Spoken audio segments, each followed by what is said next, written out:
Inakuwaje ndugu mtazamaji wa Cons Digital Media, kituo nambari 1 kinachokufahamisha habari zinazojiri kwenye safu tofauti ikiwemo katika safu ya burudani, spoti na siasa. Leo ningependa tuweze kufahamu kuhusiana na historia ya superstar wa muziki kutoka nchini Tanzania ambaye ni Diamond Platnumz. Tunaangalia kutoka maisha kwanza alipozaliwa hadi kwa sasa alipofikia kwenye industry ya muziki. Kwa kweli ukitaka kujua kuwa kushine hapa duniani kupitia katika sekta ya muziki ni juhudi ambazo zinahitaji kupiganiwa na kupambaniwa kila kukicha bila kulala, na mwisho wa siku kufikia malengo yako, basi mfano wa kuigwa ni huyu wa Diamond Platnumz. Diamond Platnumz alizaliwa tarehe 2 Oktoba mwaka wa 1989 katika hospitali ya Amana, Dar es Salaam mnamo saa 11 na kupewa jina la Nasib Abdul Juma akiwa na umri mdogo. Wazazi wake walitengana na baba yake kumwacha bila msaada wote, na ikabidi wahamie Tandale magharibi mwa bibi yake mzaa mama, na hapo ndipo yakawa makazi yao. Historia yake ni ya kusikitisha kama alivyoeleza kwenye wimbo wa Binadamu Wabaya. Mnamo mwaka wa 1995 alianza kupata elimu ya chekechea katika shule ya Chakula Bora iliyopo Tandale Uzuri hadi alipomaliza na kujiunga na elimu ya msingi yani primary school mwaka wa 1996 katika shule ya msingi ya Tandale Magharibi iliyopo jijini Dar es Salaam.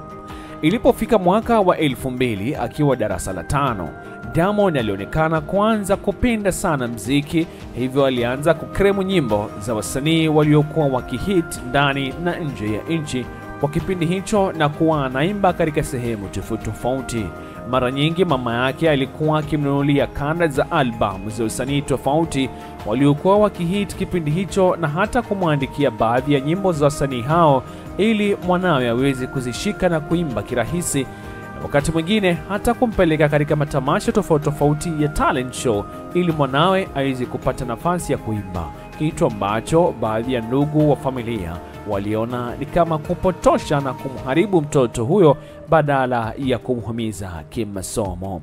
Kiukweli hali ya maisha yao ilikuwa ni ngumu sana, maana mama Diamond hakuwa hana source ya kumwingizia kipato, hivyo ilibidi atumie kiasi kidogo anachokipata toka kwa kodi ya vyumba viwili alivyopewa na mama yake yani bibi yake Diamond, na vibiashara vyake vidogo vya mikopo kwa kumsomesha na kumlea Diamond.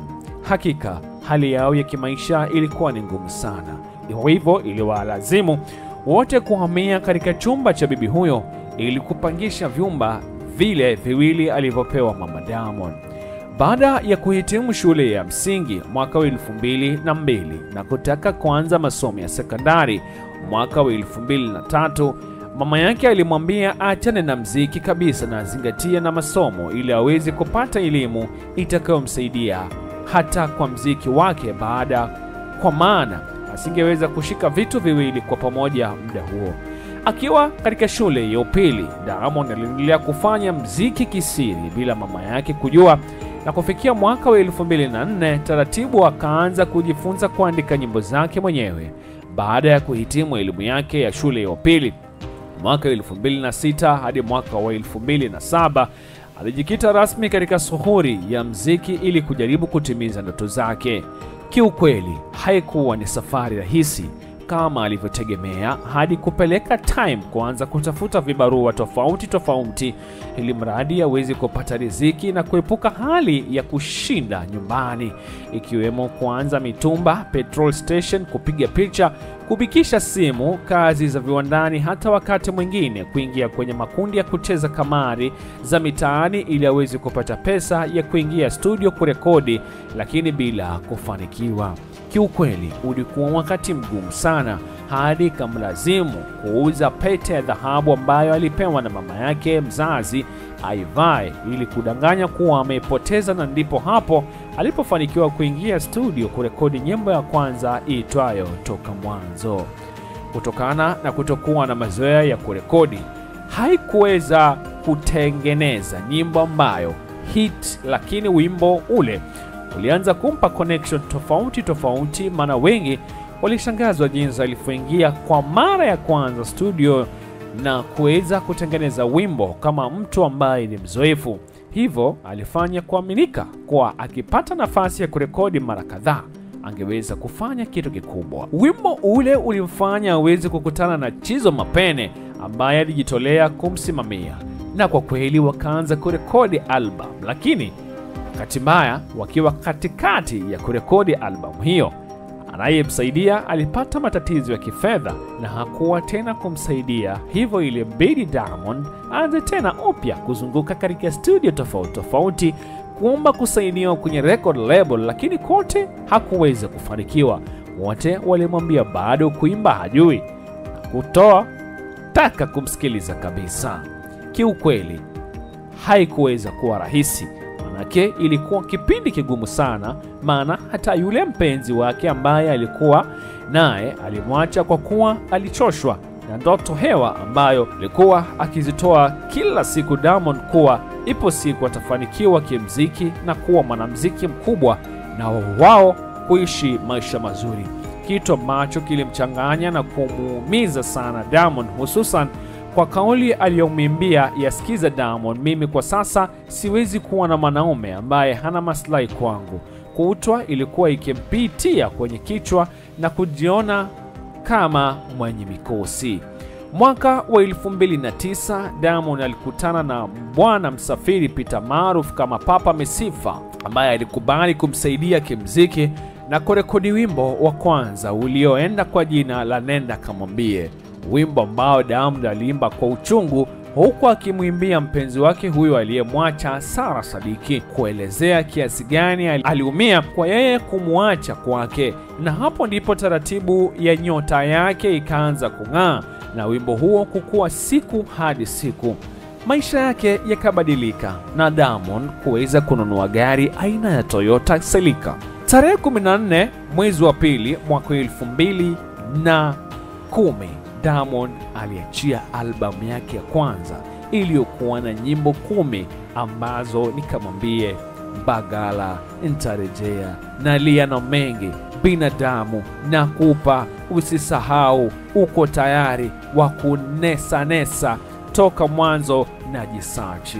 Mnamo mwaka wa 2010 tarehe 4 mwezi wa 4 Diamond aliandika rekodi ya kuwa msanii wa kwanza Tanzania kushinda tuzo 3 za Tanzania Kili Music Awards kwa pamoja, ambazo ni msanii bora chipukizi, wimbo bora wa mwaka ambao ni Kamwambie, na wimbo bora wa R&B Kamwambie, tuzo ambazo zilimfanya chaguliwe kuwa balozi wa malaria nchini Tanzania.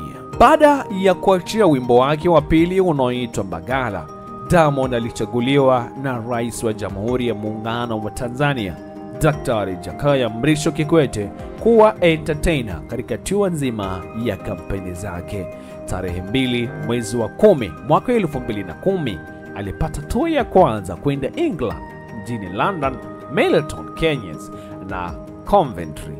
Baada ya kuachia wimbo wake wa 3 mwaka 2011, Diamond alishinda tuzo ya Nzomari Award nchini Kenya akiwa kama msanii bora wa kiume toka Tanzania. Diamond alirelease nyimbo yake ya 4 na kuweka rekodi ya kuwa msanii wa kwanza na pekee kujaza club maisha hadi watu kushindwa kuingia na hata wengine kuzimia baada ya kutopata hewa ya kutosha kutokana na wingi wa ujaji wa watu. Mwaka mpya wa mwaka 2012 tarehe 1 mwezi wa kwanza mwaka huo wa 2012 Diamond Platinum aliachia albamu yake ya pili na kuweka rekodi ya kuwa msanii wa kwanza Tanzania kuuza zaidi ya albamu 1,100,200. Mwanzoni mwa mwaka wa 2012 Diamond aliweka rekodi ya kuwa msanii wa kwanza Tanzania kufanya show ya corporate iliyoitwa Diamonds Are Forever, iliyofanyika Milimani City kwa kiingilio cha shilingi 50,000 za Kitanzania, akiwa pekee yake na show kuwa sold out kwa zaidi ya tiketi 1,500. Mnamo mwezi wa 5 Mwaka wa 2012, Diamond Platnumz aliweka rekodi ya kuwa msanii wa kwanza kufanya show na kujaza zaidi ya watu 10,000 kwa kiingilio cha shilingi 20,000 katika kiwanja cha Daylife, huku akishuka na helikopta kwenye stage. Mwaka huo huo, Diamond Platnumz alifanya ziara yake ya Europe ikiwemo Italy, Holland, Sweden, Greek na kumaliza ziara yake ya Uarabuni nchini Muscat, Oman. Mwishoni mwa mwaka wa 2012 ulikuwa mzuri kwa Diamond Platnumz, kwani aliweza kuachia nyimbo 2 kwa mpigo za Nataka Kulewa na Kesho zilizoambatana na video zake. Mwezi wa 12 mwaka huo huo, Diamond alitajwa kuwa ni msanii wa kwanza anayelipa pesa nyingi kwenye show toka Tanzania. Mwanzoni mwa mwaka wa 2013, Diamond Platnumz alichaguliwa na Coca-Cola kuwa brand ambassador wa kinywaji hicho cha Coca-Cola na kufuatiliwa na ziara yake ya East Africa na ikiwemo Burundi, Kongo na Kenya na kadhalika, kuweka rekodi ya kuwa msanii wa kwanza East Africa kuweza kupiga show peke yake kwenye uwanja na kujaza zaidi ya watu 30,000. Mnamo Juni mwaka 2013, Diamond alishinda tuzo 2 za Tanzania Kill Music Awards akiwa kama msanii bora wa kiume Bongo Flava na msanii bora wa kiume kwa wanamuziki wote Tanzania.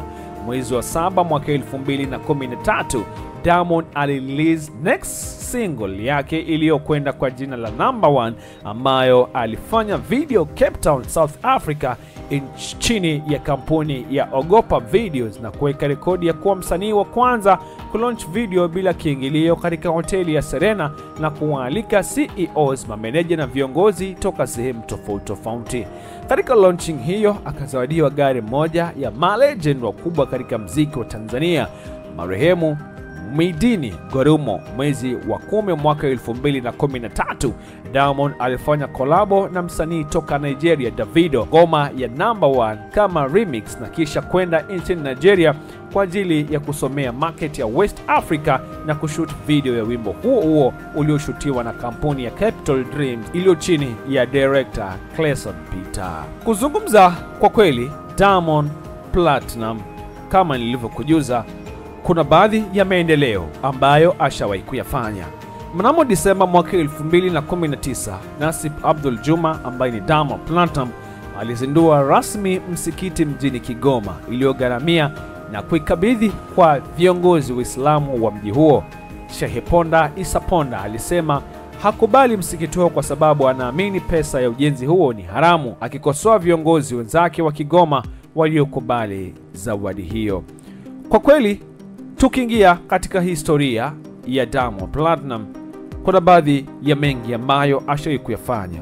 Tukiangalia kwa sasa, ni msanii ambaye anafanya vizuri hasa kwenye muziki wa Bongo Flava na ashawahi kushinda tuzo nyingi zaidi. Na kwa sasa ni kwa kweli kwamba Diamond Platnumz ndiye msanii mkubwa zaidi hapa East Africa kwa kuweza kushinda tuzo nyingi zaidi. Hayo ndiyo ambayo tumeweza kukuandalia katika awamu yetu ya kwanza ya historia ya Diamond Platnumz. Kumbuka kwamba tunao makala ya pili ambayo tutakuwa tunakuletea hivi karibuni ya Diamond Platnumz ya historia kuanzia mwaka wa 2019 hadi kwa sasa. Cha msingi tu, kama ndio mara yako ya kwanza, hakikisha kwamba una subscribe ili endapo utakuwa na mengi zaidi utakuwa mtu wa kwanza kuweza kuyapokea. Mimi naitwa Marando Kazungu.